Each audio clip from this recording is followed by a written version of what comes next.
Hey guys, what's up? Kyle Buckland here with the Artful Souls. I'm getting ready to paint a 30 by 40 on location here, a little woodland scene, and I wanted to share with you a little bit about my process. So I also did a preliminary study, and the video of that sketch is on my Patreon page. So if you haven't already, check out that. The link is in the description below, so you can kind of get an idea. Sometimes I'll do a preliminary sketch or a study when I'm working on a large canvas like this, just to work out some big ideas and to try to get the main line of the painting down before I start on a big canvas. So check that out, and we'll jump right in. So you can see I've already been working on my palette here. This is the colors from the study that I did, so that's helpful too, because I already have an idea of some of the colors that I'm going to be using.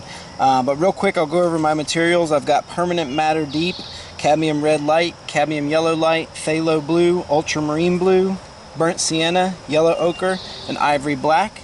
I've got two different jars here. The jar on the left is filled with my paint thinner, Gamsol.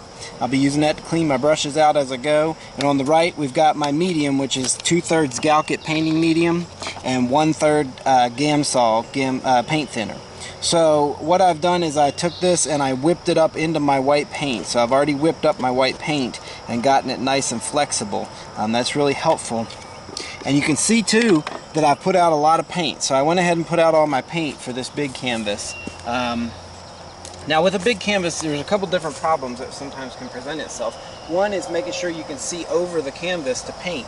So the way that I'm going to be doing this is I'm going to be walking around a little bit. So to take care of that problem, I'm just going to be looking around the canvas. So sometimes I'll put it up. With this one, it's extra large. Sometimes you can angle it and look by it. That works well, but to make it work for the video and everything, I'm going to be stepping to the right and looking at the subject matter, and then stepping back over to the left to paint the scene. Now, I already learned a lesson while I was doing my study, and this is why it's a great idea to do a study, is don't try to chase the light. It's a partly cloudy day, and the sun was popping out, and I kind of got a little excited about some of those sunlit parts and put them in my other painting. But I really don't want this to be, I want it to be more about the subtle differences between the cloudy greens and just the values. So, but just like in the study, I'm gonna start this with a warm tone, sort of a medium tone that I've mixed up with yellow ochre and burnt sienna. And I'll go ahead and lay that in now. And you want to be quick about this. You just want to put it on the brush, mix it with your medium, and brush it on. But it doesn't have to cover the whole canvas, because we're going to come back and wipe it off and smear it all over the canvas. So this is yellow ochre, burnt sienna, and a touch of ivory black.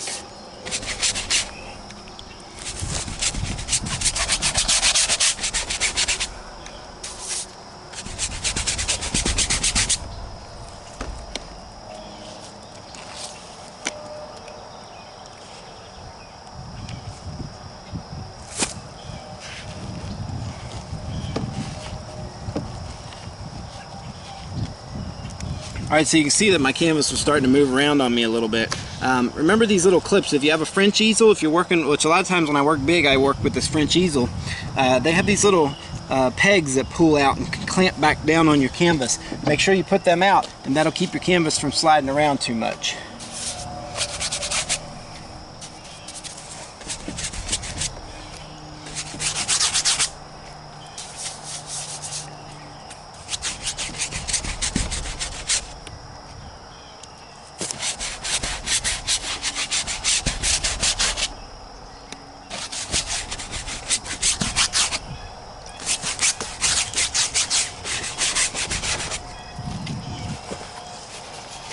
Okay, so now we're going to come back with the paper towel, and I'm going to start in the middle where I want this lightest part of the painting to be, and work my way out.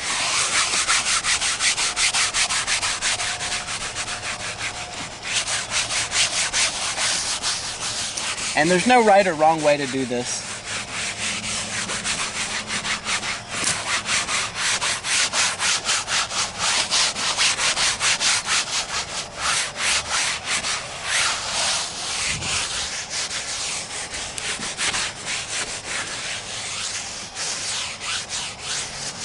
So don't get too hung up on specifics at this part. You know, you just want a warm tone that's a medium value, and I don't always do this. I like to keep things different at different times. I don't want to fall back into a formula of doing the same thing every time. So I do different tones. Sometimes I paint right on white.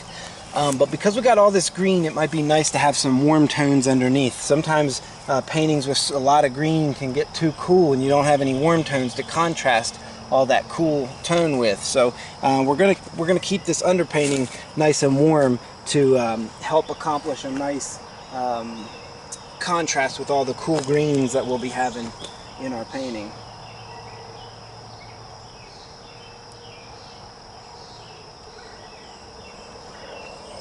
So the first thing I'm going to do is I'm going to go in with a lot of medium and ultramarine blue and burnt sienna and create a nice dark. And you see these brushes, they're like these just bristle brushes. They're not real expensive. They're big wide brushes. I've heard them called chip brushes before. You can get them and they're great for laying in large paintings. So I'm just going after the shapes. I want to try to put in where I want this tunnel to be. I don't want it right in the center, and I also don't want it centered up and down, so kind of off center to the right and down just a little bit. And then we want this radiating line stem. So I want all these lines to point down. And when I say stem, I'm talking about design stems here. I did some videos on design stems. You can look them up. Just search The Artful Soul design stems, or I've got a playlist of them too. So, but I want to keep all these shapes pointing in towards this center of interest. So what I want to do is just real broadly brush in some big dark shapes here. Use your full arm and get your whole body into this type of brush stroke.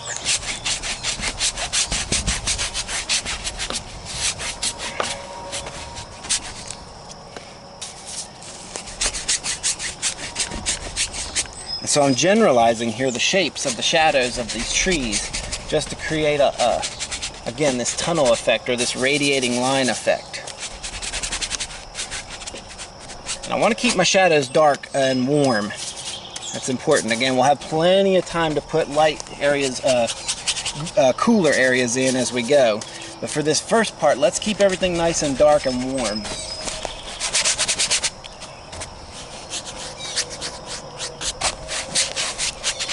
So there's our big dark shapes. Again, we've kept our nice light here, the lightest part of the canvas. We might have some spots up here where the sky comes through, but generally these are the biggest, darkest shapes, or big shadow shapes, not necessarily the darkest shapes,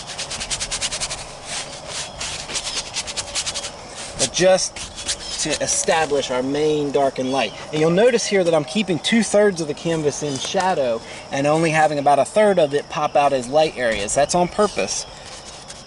You can have, you know, it's a good idea to have 2/3 be shadow and 1/3 be light, or 2/3 be light and 1/3 be shadow. What you want is not to have half and halves. Just as quickly now, I'm going to go back in, and this is where we start to create some rhythmic variety in our work. With a nice, same color, ultramarine blue and burnt sienna, I'm going to go in with a darker dark and create sort of some rhythmic dark patterns here. These can be a little cooler because they're going to be some of the most shadowed parts of our scene here. But they're still keeping that idea of having these radiating shapes here, sort of coming off like spokes on a bicycle wheel from this center of interest area. And again, but don't be afraid to move around to see your subject. You might have to look on one side and then look over on the other side.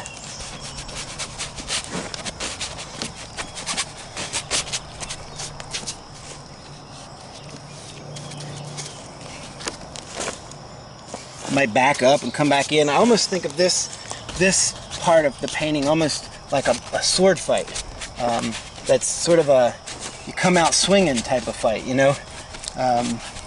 Sometimes you can overwhelm your opponent in a fight by coming out quick out of the gate, and so you know, we can slow things down as we move towards the later parts of the painting, but right now we want to establish this rhythm and this energy and this movement, so quick and very big gestural strokes. Now there's a little bit of a warmer, lighter tone down here on the path. It's still a dark, but it's not quite as dark as we've got. So I want to, that's too dark, so I can wipe it back out. Sometimes we can use the paper towel. Remember from the videos in the beginning, the beginner painter videos, we laid in our painting with paper towel just to teach us how to keep things big and bold. We can still do that sometimes if we need to. I like these big brushes too. Now, let's go ahead and get our light areas in. So I'm going to make up a green, but I don't want to get this green too warm because we want to keep this subtle feeling of light, kind of a cloudy day feeling to this.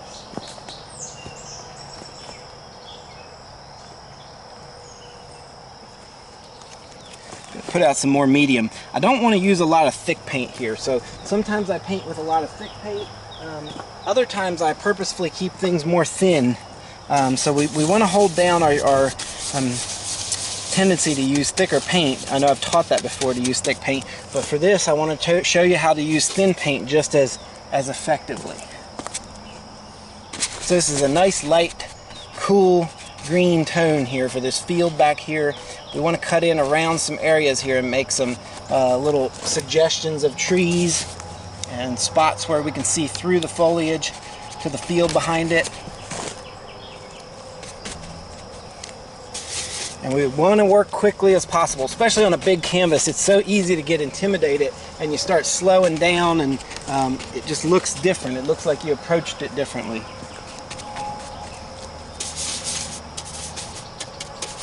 Trying to sprinkle on me here just a little bit, so hopefully if the rain doesn't get too crazy we can continue. Might have to stop and come back to it though if it starts raining too much.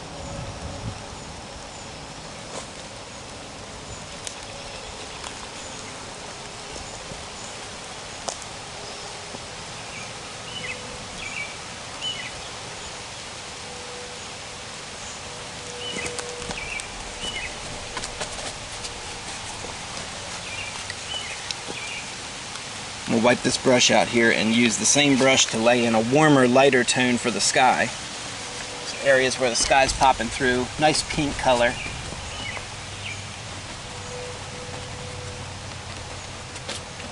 And keeping these sort of in line with that same concept of these shapes pointing your eye in towards the center of interest here.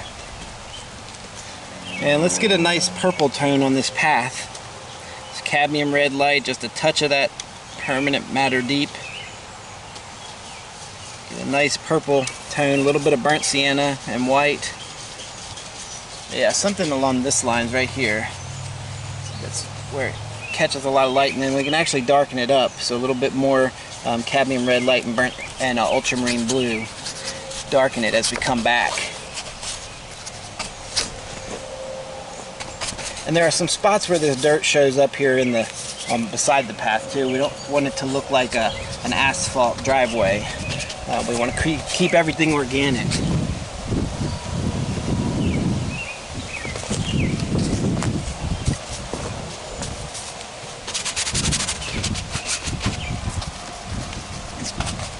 I know we're getting a little glare near the top of the canvas. Just have to bear with me here. The lighting is getting a little different, changing on me. See if I can tilt this forward and stop that a little. Alright, now let's go in with some big brushes. We can use our same big square brushes. And let's do this. Let's get a darker, cooler green in there.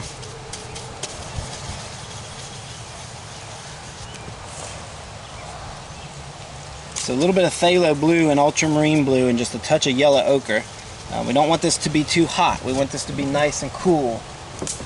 Sort of this tone right in here to hit some of this denser foliage. And then what we'll do is we'll come back with a lighter green and grade out into the light areas there.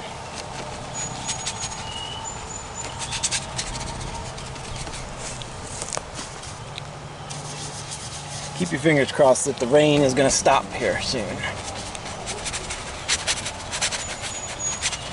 We can handle a little bit of it. You don't have to run when you hear the rain. But if it gets too wet, it'll start messing with how the paint sticks to the canvas and it might mess up the cameras, and we don't want that. So then we'll have to run for the hills till it quits raining. I'm going to bring some of this darker green, but watch this. Let's make it a little lighter and a little cooler, and we'll suggest some of this where this blue, not blue, but where the coolness of the sky is reflected back into some of this foliage down here. We can bring some of that up into here.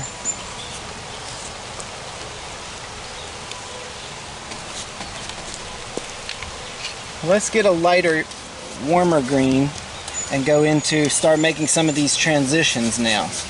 Don't want it too hot. Again, I don't want it to feel like sunlight. I just want it to have a nice lighter green feel to it. So I've got a number 12 flat bristle brush here. I'll start breaking up some of these areas as they fade into the light here.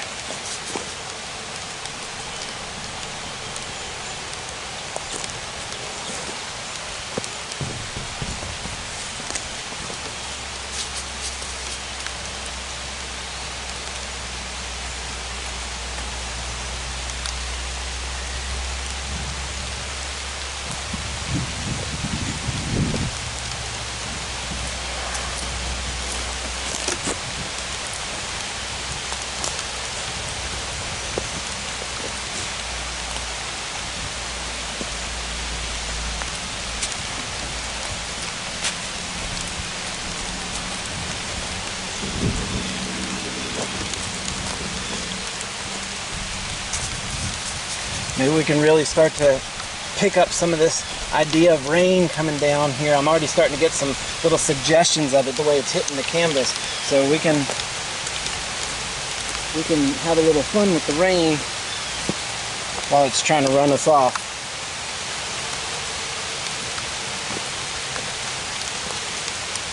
See some little light spots down here on the path. They're like some water starting to form.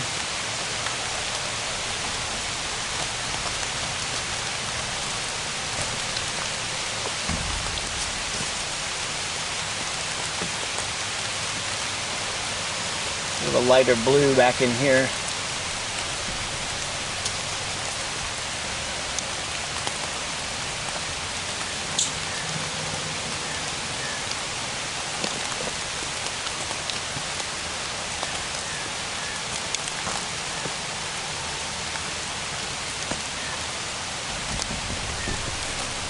Alright, so I'm going to have to start using some thicker paint because this thin paint is starting to act funny because of the water.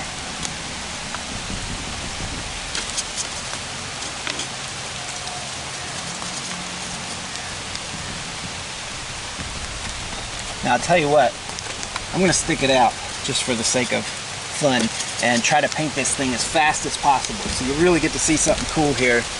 So I'm not going to talk quite as much. I'll try to describe what I'm doing, but it's starting to get a little crazy and I don't want to give in just yet. Let me get some branches in here. Sometimes you can paint just a little faster than you can think and really cool stuff will happen. Because your subconscious mind knows what it's doing, and sometimes we can get in the way of that. So we just got to let it go. So I want some lighter tones in here, some lighter, warmer tones for these branches here.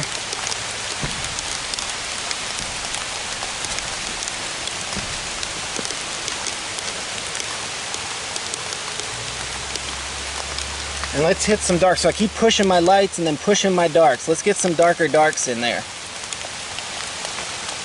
think the rain's going to let up soon. I can see it getting lighter behind me. So I'm just going to keep on keeping on.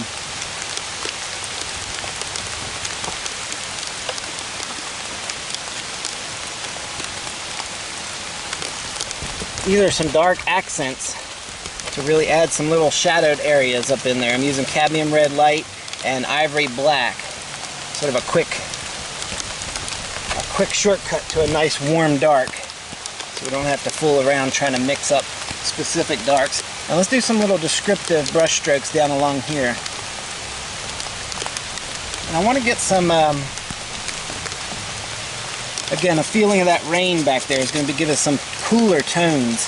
So maybe some hints like this lighter bluer color here.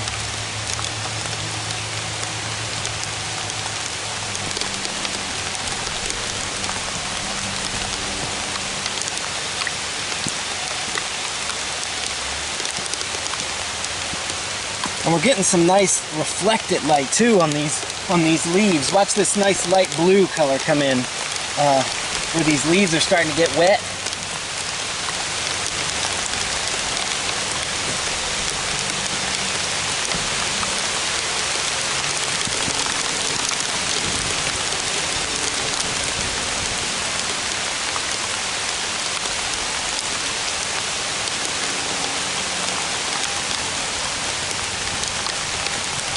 See, we're starting to get a nice effect here of like the water's dripping through and getting on some of these leaves down here and making them nice and wet.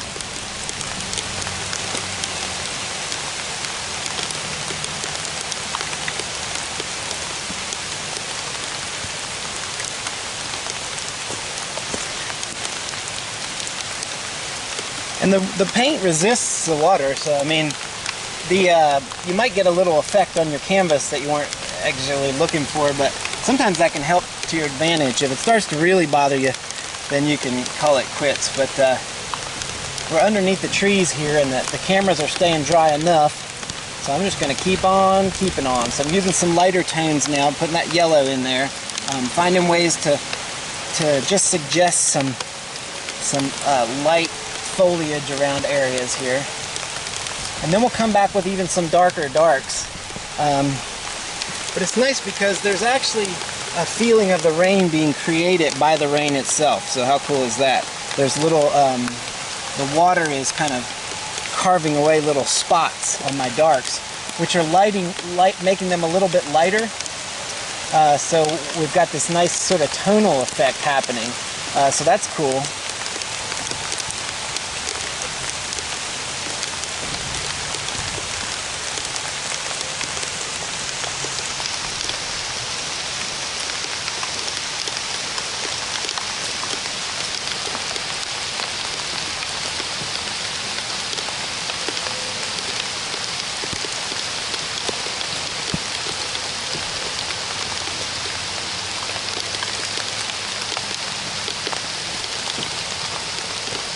Now let's do some real descriptive darks. There's a lot of cool little branches in here, so I've got a nice small round brush.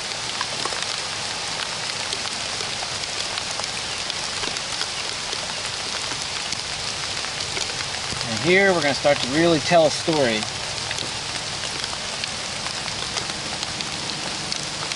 Give your eye something to piece all this sort of abstract painting together.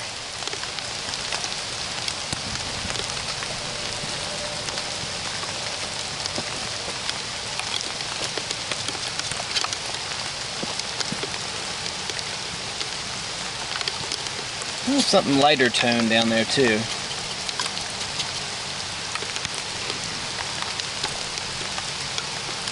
So not all these branches are dark. Again, we have some darks and some lights. And there's even some areas that are nice and cool where they're getting wet, and then they have like this reflective quality. So when rain hits stuff, it's almost like varnishing a painting with gloss varnish. Everything starts to shine, so you get these nice lights, little highlights in areas that you wouldn't get at other times.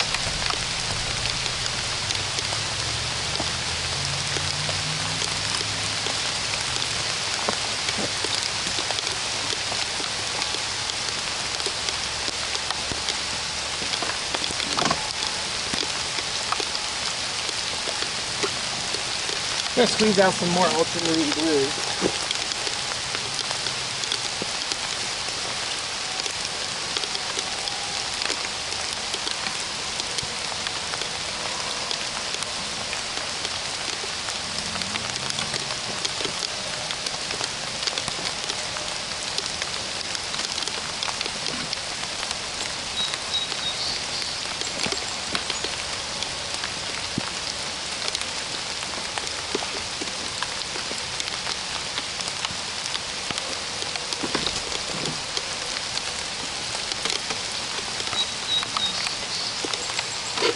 A little bit more white.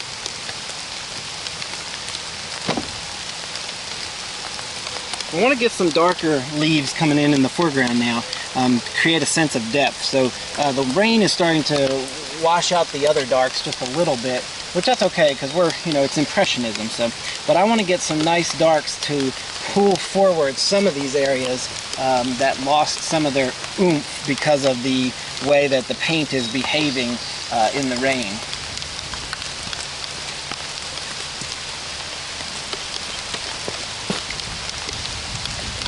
So it's sort of a push and pull process now.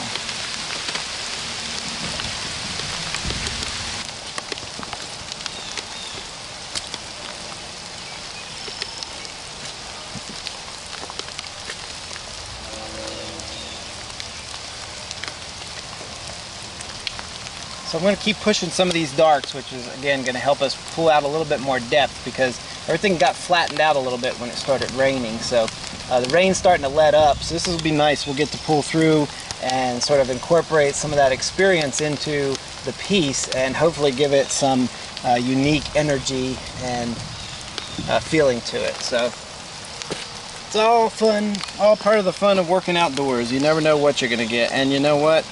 Sometimes you just have to be resilient and push through it. So people say, well, what happens if it rains? Well, sometimes you pack up, sometimes you just keep on painting. Would I recommend it? Not necessarily. But you know what? You just got to listen to your heart and do what you can do. Let me get some of this real intense green, because another thing too is everything got very saturated with this rain. So it's like the color knob got turned up just a little bit on the saturation. Probably leaves start to swell just a little bit and might even actually turn a little greener when they get water on them. I'm not a scientist, I'm just speculating there. That might be true. I want to use this color to help pull our eye around. There's some little spots down here too where I see it.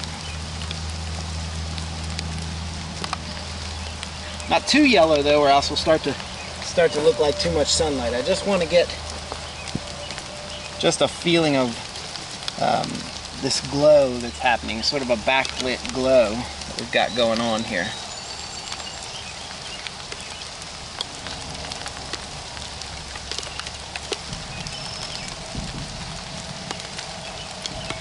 The thing about being under the trees when it's raining is you're safe in the beginning, and then you're the last person to be getting wet when it finally stops raining. So it's tapering off now, but we'll just have to wait for it to quit dripping so much off of the trees.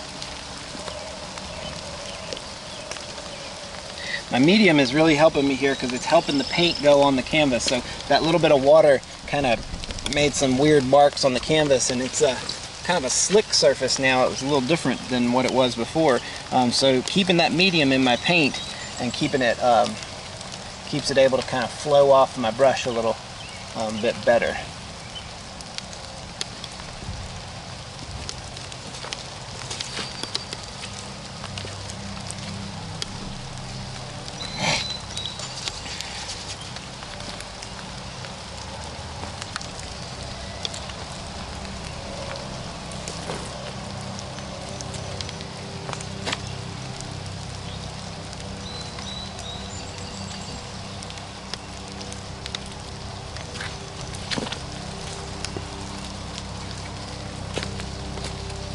I love this, this is what I love about painting. Now the sun's coming back out, it's going to get beautiful here, and we've captured the essence of the rainstorm on the canvas.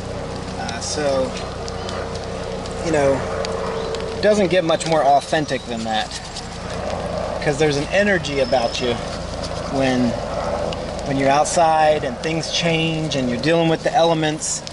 There's a special energy that comes about in a painting when it's been painted like that, and you just can't get that in the studio.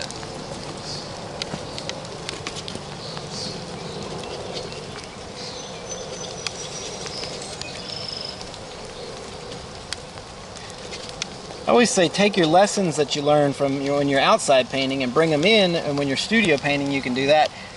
Utilize some of those lessons, and then when you're in the studio you have time to really focus on composition and design, and you can ingrain that information into your mind so that when you actually go to back outside, your concepts of composition are a little bit more second nature.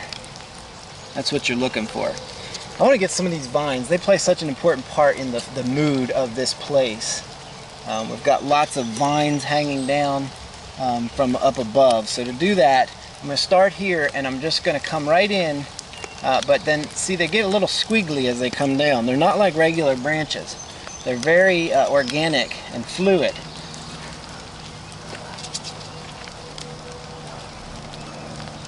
So we'll do some branches and some vines here. And see, these are long, continuous types of brush strokes. You don't want to hesitate when you do these. So kind of look where you want them and put them in there. Of course, now the sun's coming out, but like I said, I don't want to get too tempted. We can't paint 5 pictures in one, so we've got to stick with the one we got. So we've got this rain effect. That's what we're going with. Your mind will tell you, ooh, look how pretty that sun is. Now paint the sun in there. But you'll just confuse your viewer. We got a look that we're looking for here, and that's what we're going after. There's a nice branch there. Really stops your eye and pushes your eye back into the composition.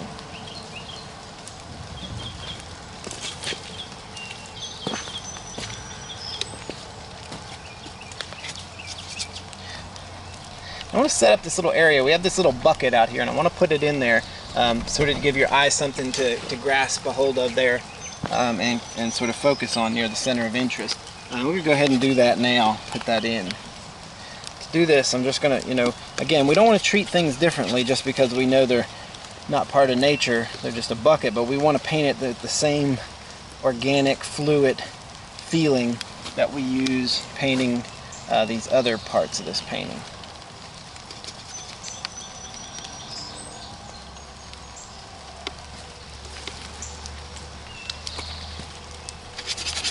It's got a reflection of some of this green on it, so I'm going to paint that greenish gray in there.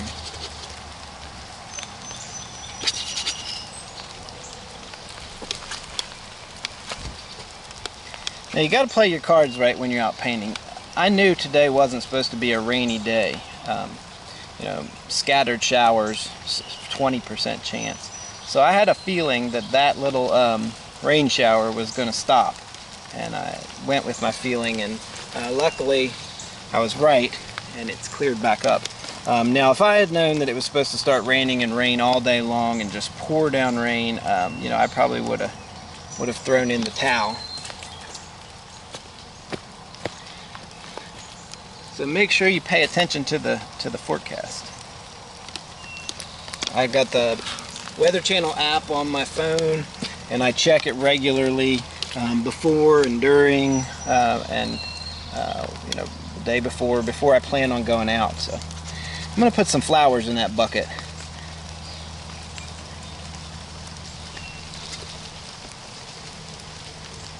And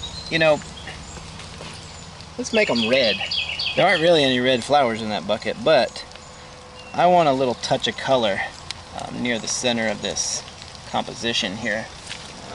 To help pull your eye in and to give contrast to all these beautiful greens.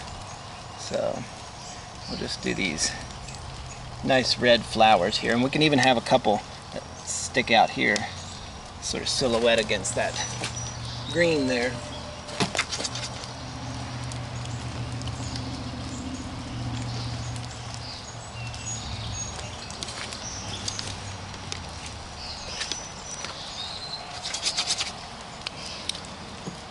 Now I want to come back and restate some of these darker areas because they lost a little bit of their oomph with all the water hitting them. So I want to come back into some of these darker areas and try to shore them up just a little bit. We can leave some of that, the white drips from the rain is kind of nice. It kind of makes it feel like it's raining. But I want to have some areas of nice deep dark tones too, because that is going to help make our painting glow. So sometimes to make something look light, you got to make a dark look darker.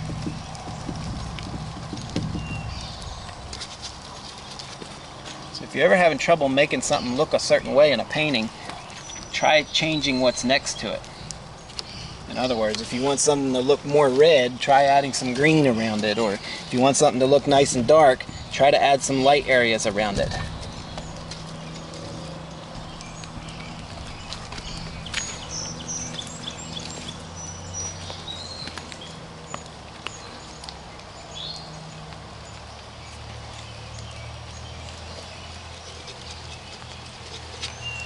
Using a variety of sizes of brushes here to get different types of brush strokes out there, just to create a variety of feeling in the foliage. So there's lots of different types of leaves, and I don't want to just focus on one kind. I want to get them all in there. So here's a nice dark green. We can come back, again, pulling things in front and pushing other areas back. There's some walnut trees up in here, and they have a nice look to their leaves. It's sort of tropical. I want to get some of them in there.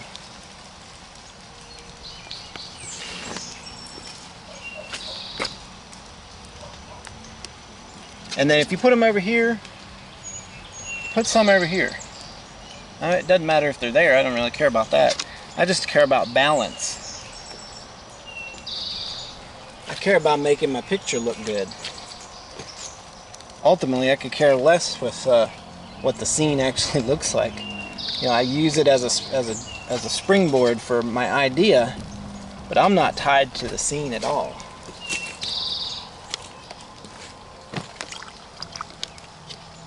Get some nice cool areas where the sky's coming through too. So to have nice warm and cool areas creates color vibration.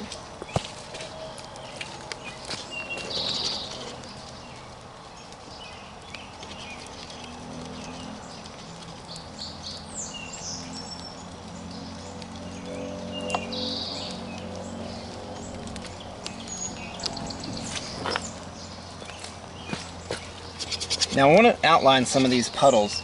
There's something that happens when you have a puddle. You get a light area, but then you also get a nice dark area around that puddle usually.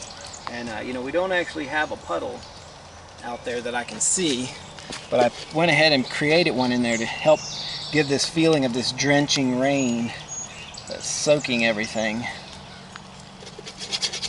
So we're going to outline this just a little bit with the dark here.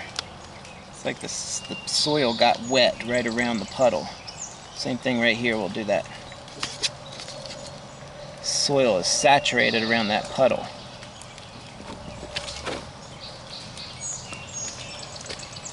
Now we can take some light blue. You see Van Gogh do this in his paintings of rain, and it's a beautiful effect. And we're just going to come back and trace in some of these areas where the paint is separated off of the canvas. And we're going to create a feeling of water dripping in areas by doing this.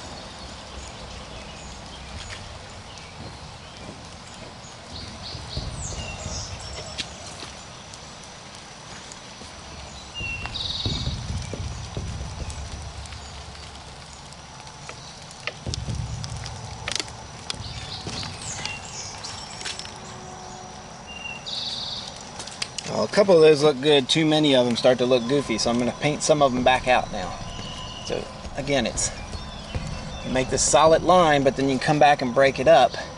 Give it that feeling of water just dripping off the treetops.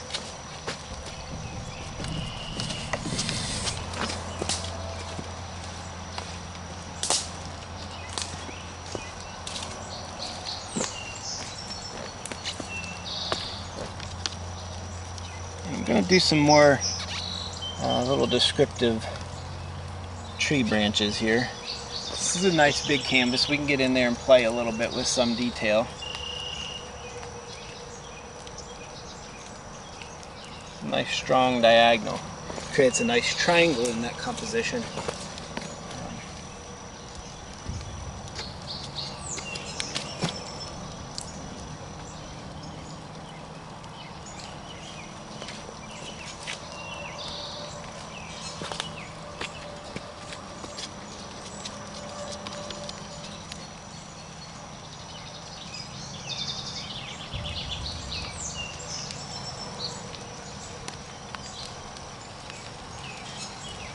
Some of those vines just come down there and stop.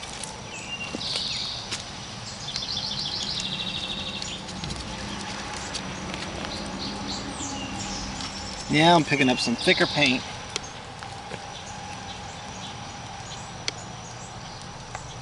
I'm just using it in a few little areas, create a little variation. Not a lot though, like I said, I want to keep the majority of this painting nice and thin.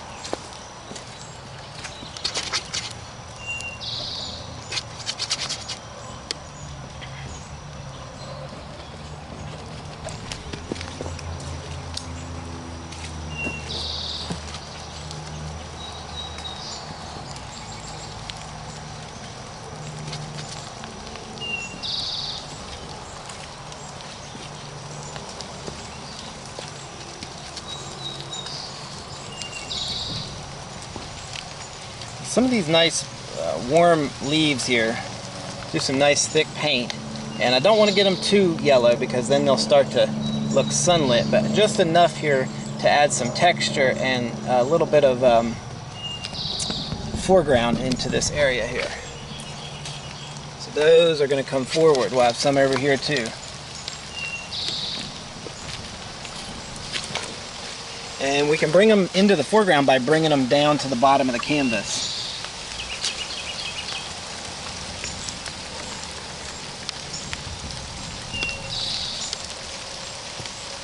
And I want to play up, again, I want to play up this feeling of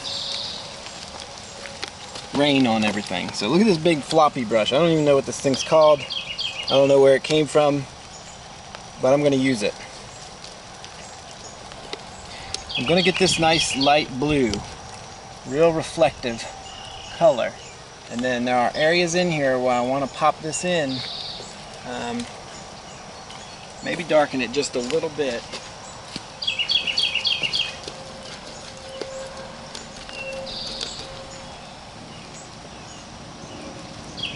Then especially down here on the ground, we want to get that feeling of all this stuff being soaked.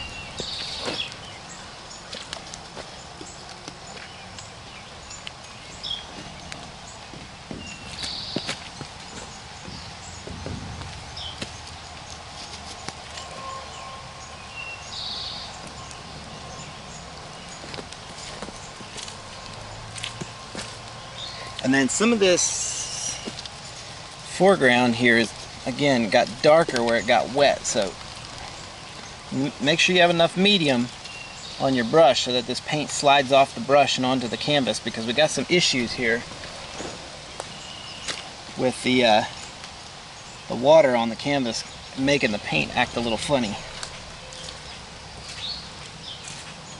Make sure you're backing up and looking at your work and squinting at it. This dark is going to help pop some of those lighter areas too, where those rain puddles are. I'm going to take the back of the brush and just scratch in some little areas that, again, give a feeling of that rain coming down.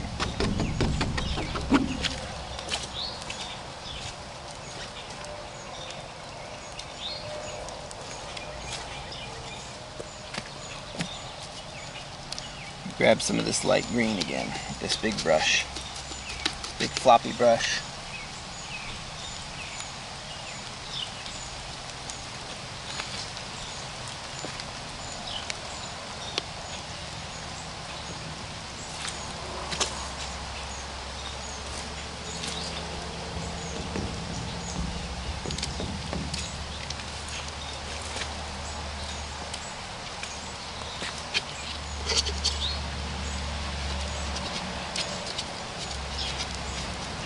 And like I said, you have to trust your instincts sometimes, especially near the end of a painting. So now I'm going less on, you know, oh, I know what this needs, and more, well, how do I feel about this part of the painting, and, you know, what do I feel this needs? I keep feeling like it needs to go a little lighter overall to give it that sense of rain.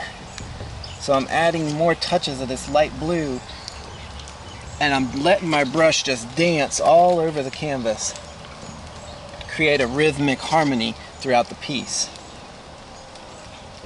And these are things that you'll get better and better at the more you paint. It's like I always say, you have plenty of plenty of time to get out and paint. Don't feel like you're rushed and you have to learn how to paint right away. It's complicated. You know, there are some things that take time, and painting is one of them. So allow yourself the time to grow naturally, and don't try to force yourself into you know, painting at a higher level than you're ready to paint at. You don't want to get your cart before the horse. Allow yourself the time to learn. Here's a nice little thing to do. I'm going to take this tree up here and bring it around, and then, you know, if your eye gets over to this side, or when your eye gets over to this side of the canvas, it's like it has a little escape route to get back up and get back into the rest of the painting.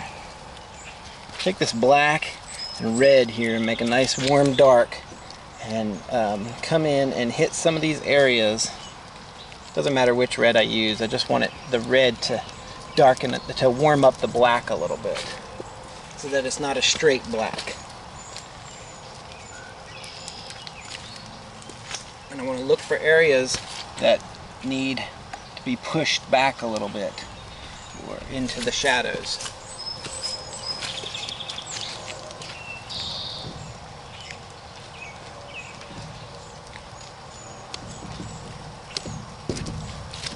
Around the edges, darkening around the edges in spots can help create a nice vignette effect. So if you have an editor, like a photo editor, like Instagram, you'll notice that you can create a vignette effect and it darkens the corners. Well, we can do the same thing by just putting some darker tones down around the corner of the painting, and that helps keep your eye in the center of interest area. I want to bring some of this light field through in a couple little places. So get this nice light tone, and this big floppy brush here holds a lot of paint. That's one good thing about it, wherever the heck it came from. I still don't know. I hope I didn't steal it from my wife's paint set.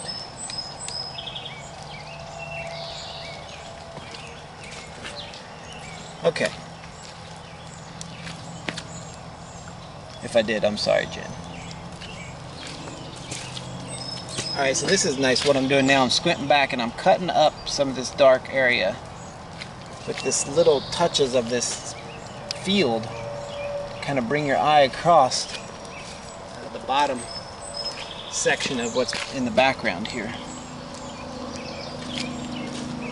So remember, you don't have to paint everything all at once. You can come back and paint over top of areas.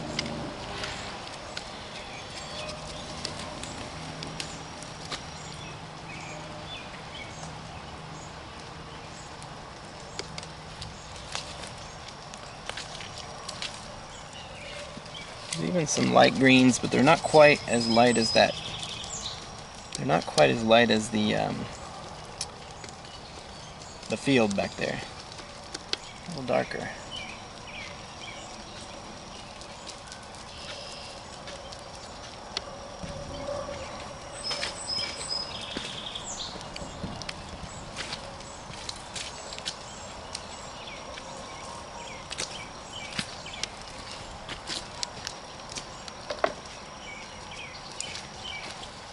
Squirt out a little bit more ultramarine blue.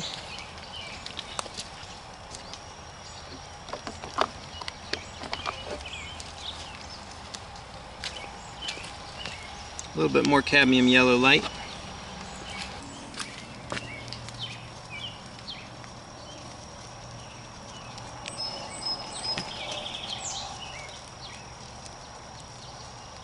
Mix up some more dark green.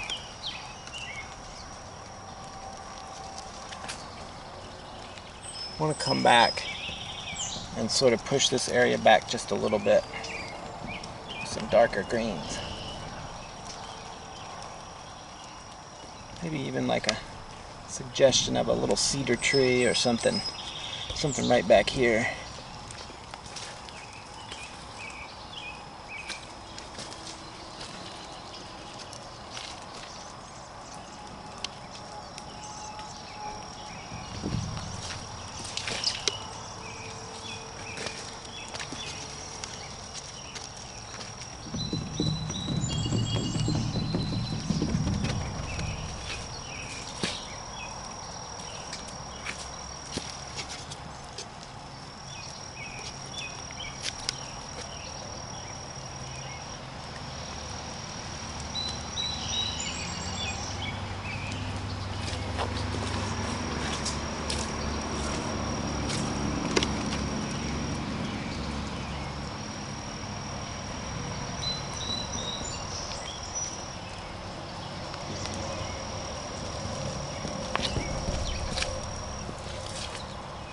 So I just keep squinting and stepping back and seeing what I think it needs.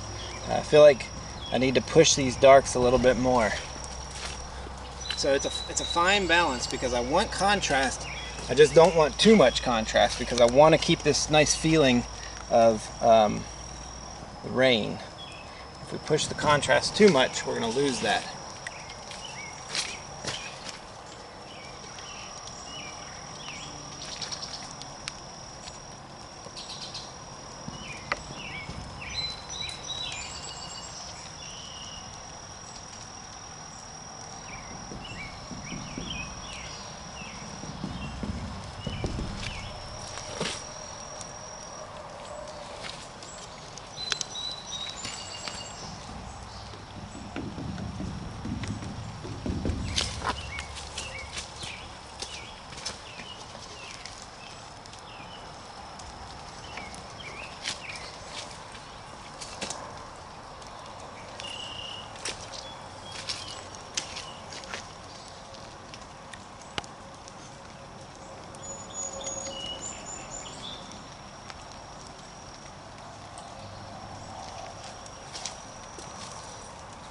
Now those white touches were just a little bit out of control.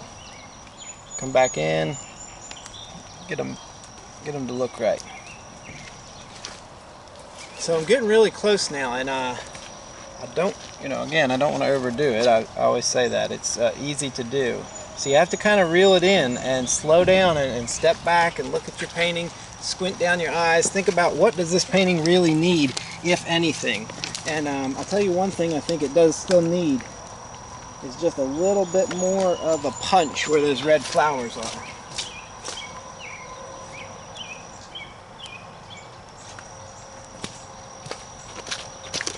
So to do that, I'm going to lay out a little bit more red paint.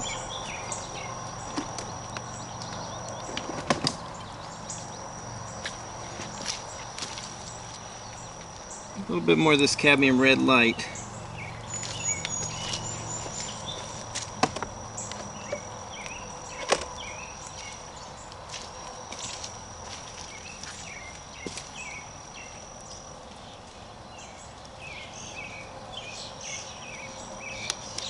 With that permanent matter deep, I'm going to mix them both together, nice and thick. I want this to be a little lighter than some of the red that's up there.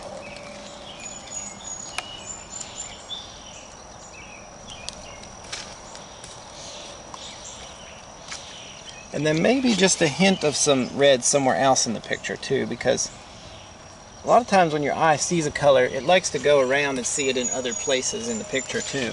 So we can just suggest some nice warm touches in the shadows here that'll help harmonize with that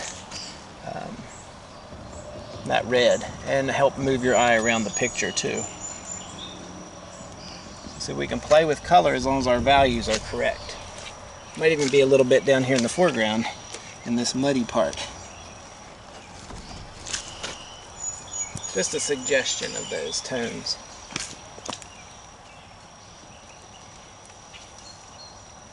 Find out where these branches go. This one comes up here, and actually there's a couple that shoot off here at an angle. There's one.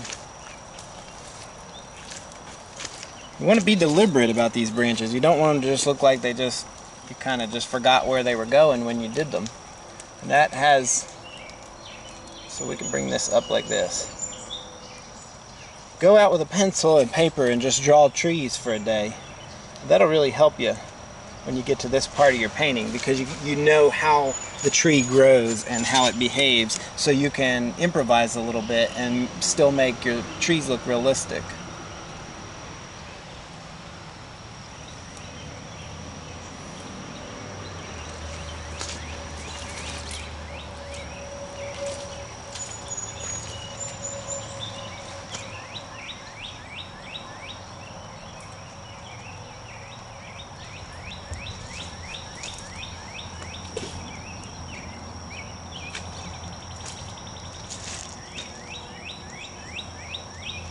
Get a little bit more of this sky color in here.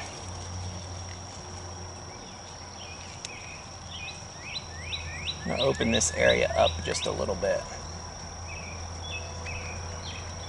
Now be aware when you're doing this, you're also painting the shape of the leaves around where the sky's coming through. So it's like painting two areas in one.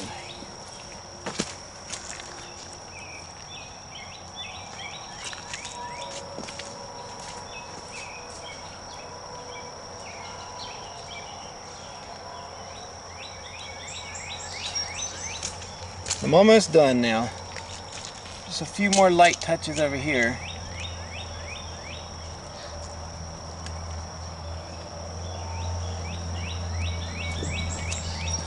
And I'll probably bring it into the studio and look at it, but I doubt I'll do too much to it. This has a nice feel to it, nice energy. I always like to say I get my paintings 95% done outside and then bring them in and look, and a lot of times it's just a few little things. So. Alright, so let's get down here and put a nice red signature on this. I want something that pops and looks good with all this color. So because we have those red flowers down there, it's not going to hurt to have a little bit of a red color to the signature.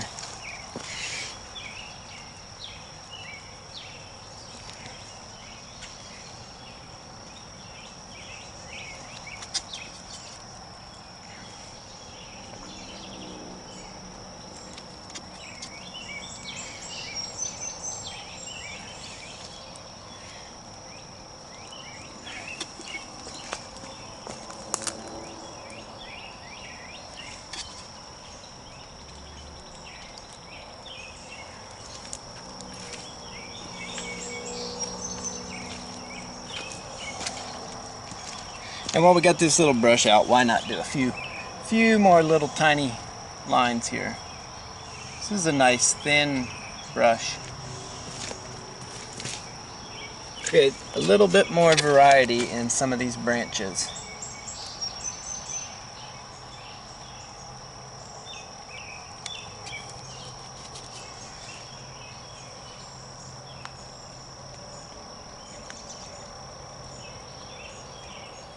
These little branches are very descriptive, and just a light touch, kind of holding the brush between your thumb and your forefinger, and paint it with your whole arm. You know, let your arm move around.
Alright, that was a lot of fun. Thanks so much for watching. Don't forget to subscribe to the channel if you haven't already, and click the bell for notifications to keep up with my new videos. The preliminary study for this is on my Patreon page, so the link for that is in the description below. You can go there for $1 a month and sign up for additional content. And I hope you're staying safe and staying well, and getting out and finding time to paint and enjoying the videos. So thanks so much for watching, and I'll see you soon at the next demo.